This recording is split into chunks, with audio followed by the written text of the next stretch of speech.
Hey there, it's Zori, and I have a question for you. Do you ever find yourself about to fall asleep in bed at night, and even though you did 1,000 things and had a super impactful day, you feel unsatisfied that you didn't get everything that you wanted done, that you had those check boxes on your list that didn't get checked off, and there's nothing worse than that feeling? Well, I want to talk to you today about how to do more and check off more of those boxes by doing less. Wouldn't that be great? Do more, get more done by doing less. And so first of all, let's start with, why are those check boxes there? So the first thing to do more by doing less is actually to look at, why are you doing everything that you're doing? And I want to tell you a quick story about a client of mine who is an executive at a Fortune 50, maybe even a Fortune 10 company.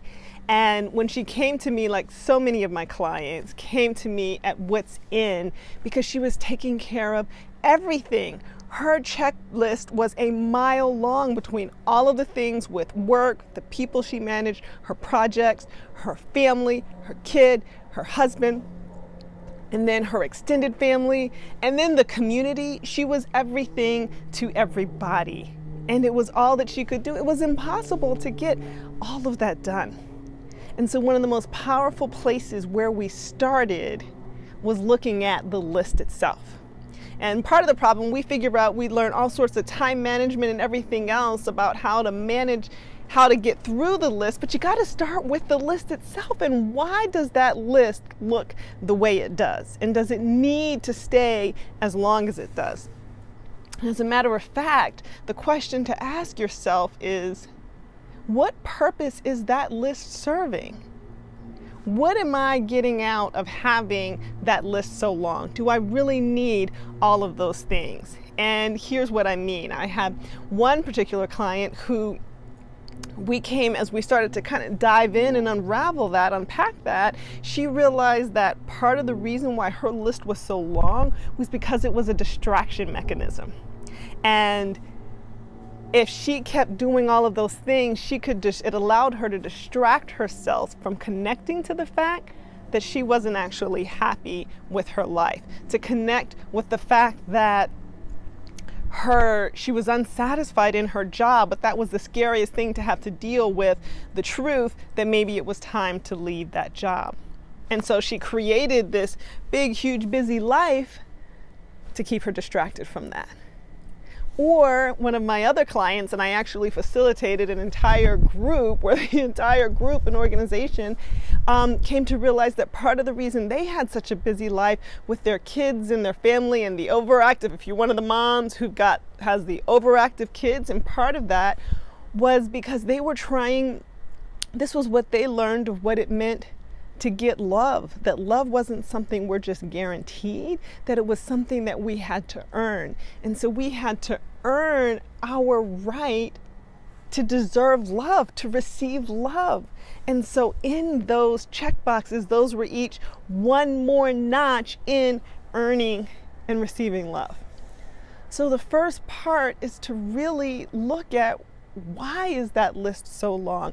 And are there things that can come off of that list? Because every single one of those things actually is serving a purpose. It may not be serving you, here's the distinction, but it may be serving a purpose. And so when you can start to unravel that and see what that's really about, you'll actually get to the root cause of that. So for example, of course, I worked with someone else where of course she had to drive her kids, and she was a soccer mom, all around the world and back, because if she didn't, then she wasn't a good mom. And so her checklist, part of that was for earning that identity of being good, of being a worthy, great mother. And then when she separated that motherhood and being a great mom isn't about getting my kids to, the actual act of driving, she realized it was so much more of being there and present for her kids, whatever form that took, whether that was in the car or at some other time. And if she was less frazzled and can be more present, that was so much more valuable. And she wound up actually hiring, which she can't, it's so funny, she can't even do without her driver now. She has a driver, college kid, no, nothing fancy, who picks the kids up, takes them to all their games, and then at the end, she's there or at practice and she picks them up. And she is so much more rested and relaxed having that extra time to herself. So I encourage you to look at, first of all, is the list long? Because that's the first and easiest place where you can pick up a lot of time for yourself. And then once you do that and start unraveling that, you can look at areas, A, removing things from the list, and B, possibly delegating and substituting from the list. And so, but the real point when managing that list is getting to understand what's underneath it. And what is that? What am I really trying to get from that list?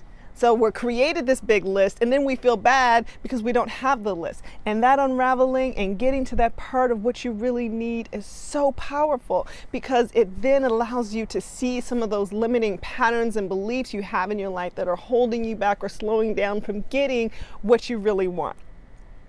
And so one of the things that I'm so excited to announce for you today is I am hosting a live 2-day mini retreat coming up in Washington, D.C. It's going to be at the wonderful posh Mayflower Hotel, and I'm putting together an intimate group of women where we're gonna go and I'm gonna help guide you through that process. I'm gonna help guide you on getting clear on what it is that you really want in life and whether that checklist is even aligned with what you really want. Because sometimes when we get clear on what we want, we realize, wait a second, I've got the wrong things on my list. So to get clear on that, to understand what it is you're really looking for, and to be able to then start mapping a plan of how to get it. It's going to be an amazing weekend. We're going to be in some beautiful surroundings and a nice, posh, cushy presidential suite. Going to be eating on some really good, healthy, and yummy food, and just having an opportunity to be in a space of love, to come as your most authentic self, just let everything else go, and just be in a space where you can receive and give that time to yourself. So if that sounds like something that divine, that your soul is asking for and needs, I encourage you to hit reply on that email and let's set up a time to talk so I can tell you all about it. I would love to have you. The women who are already coming are fantastic. And I'm going to tell you now, I have put together a price so cheap that, because I don't want money to be one of our mind's excuses. So we're taking that off the table. So I look forward to hearing from you. Sending you lots of love.